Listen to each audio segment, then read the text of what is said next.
ಇದು grave stone doji ಅಂತ ಹೇಳಿ.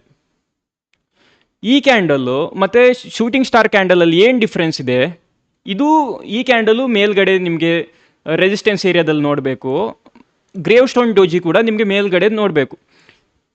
ಆ ಕ್ಯಾಂಡಲ್ ಮತ್ತು ಈ ಕ್ಯಾಂಡಲ್ ಡಿಫ್ರೆನ್ಸ್ ಏನಂದರೆ, ಈ ಕ್ಯಾಂಡಲ್ ಬಾಡಿ ತುಂಬ ಚಿಕ್ಕದಿರ್ತದೆ.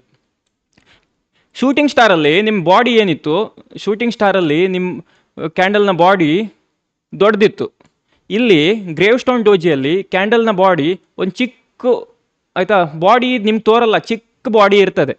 ಅದನ್ನು ನಾವು ಗ್ರೇವ್ ಸ್ಟೋನ್ ಡೋಜಿ ಅಂತ ಹೇಳ್ತೇವೆ. ಅದು ಸೇಮ್ ಶೂಟಿಂಗ್ ಸ್ಟಾರ್ ಥರನೇ ರೆಸಿಸ್ಟೆನ್ಸ್ ಏರಿಯಾದಲ್ಲಿ ಸಿಗ್ತದೆ.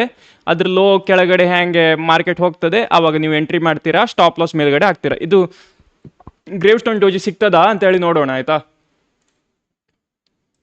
ಗ್ರೇವ್ ಸ್ಟೋನ್ ಡೋಜಿ ಇದು ಕೂಡ ನಿಮಗೆ ರೆಸಿಸ್ಟೆನ್ಸ್ ಏರಿಯಾದಲ್ಲೇ ಸಿಗ್ತದೆ. ಇಲ್ಲಿ ನೋಡಿ ಗೈಸ್, ಇಲ್ಲಿ ನೋಡಿ, ಇಲ್ಲಿ ಶೂಟಿಂಗ್ ಸ್ಟಾರ್ ಕೂಡ ಇದೆ, ನಿಮ್ಮ ಗ್ರೇವ್ ಸ್ಟೋನ್ ಡೋಜಿ ಕೂಡ ಇದೆ. ಇಲ್ಲಿ ಬೆಸ್ಟ್ ಎಕ್ಸಾಂಪಲ್ ಇದು. ಇಲ್ಲೂ ಕೂಡ ನೋಡಿ, ಇಲ್ಲೂ ಕೂಡ ಇದನ್ನು ನಾವು ಗ್ರೇವ್ ಸ್ಟೋನ್ ಡೋಜಿ ಅಂತ ಹೇಳ್ತೇವೆ, ಆಯಿತಾ.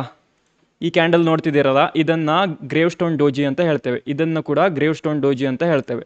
ಇದನ್ನು ಶೂಟಿಂಗ್ ಸ್ಟಾರ್ ಅಂತೇವೆ. ಇದು ಶೂಟಿಂಗ್ ಸ್ಟಾರ್. ಈ ಕ್ಯಾಂಡಲ್ ಇದೆಯಲ್ಲ, ಅದು ಶೂಟಿಂಗ್ ಸ್ಟಾರ್. ಆದರೆ ಈ ಕ್ಯಾಂಡಲ್ಲು ನಿಮಗೆ ಗ್ರೇವ್ ಸ್ಟೋನ್ ಡೋಜಿ ಅಂತ ಹೇಳ್ತೇವೆ. ಇದು ನಿಮಗೆ ರೆಸಿಸ್ಟೆನ್ಸ್ ಏರಿಯಾದಲ್ಲಿ ಸಿಗ್ತದೆ. ಈ ಕ್ಯಾಂಡಲ್ನ ಕೆಳಗಡೆ ಯಾವಾಗ ಮಾರ್ಕೆಟ್ ಕೆಳಗಡೆ ಲೋ ಬ್ರೇಕ್ ಮಾಡ್ತದೋ ನೀವು ಎಂಟ್ರಿ ಮಾಡ್ತೀರಾ, ಇದರ ಸ್ಟಾಪ್ ಲಾಸ್ ಇಡ್ತೀರಾ, ಆಯಿತಾ. ನಂತರ ಮಾರ್ಕೆಟ್ 1:2 ಮಿನಿಮಮ್ ನೀವು ಟಾರ್ಗೆಟ್ ಇಡಬೇಕು, ಆಯಿತಾ. ನಿಮ್ಮ 5 ರೂಪಾಯಿ ಇದ್ದರೆ ಇಲ್ಲಿ ನೀವು 10 ರೂಪಾಯಿ ಟಾರ್ಗೆಟ್ ಇಡಬೇಕು.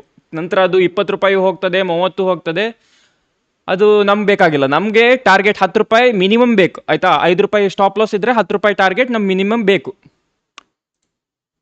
ಇವಾಗ ಗ್ರೇವ್ ಸ್ಟೋನ್ ಡೋಜಿ ನಿಮ್ಗೆ ಗೊತ್ತಾಗಿರ್ಬೋದು. ಶೂಟಿಂಗ್ ಸ್ಟಾರ್ ಬಾಡಿ ಸ್ವಲ್ಪ ದೊಡ್ಡದಿರ್ತದೆ, ಸುತ್ತಿ ಥರ.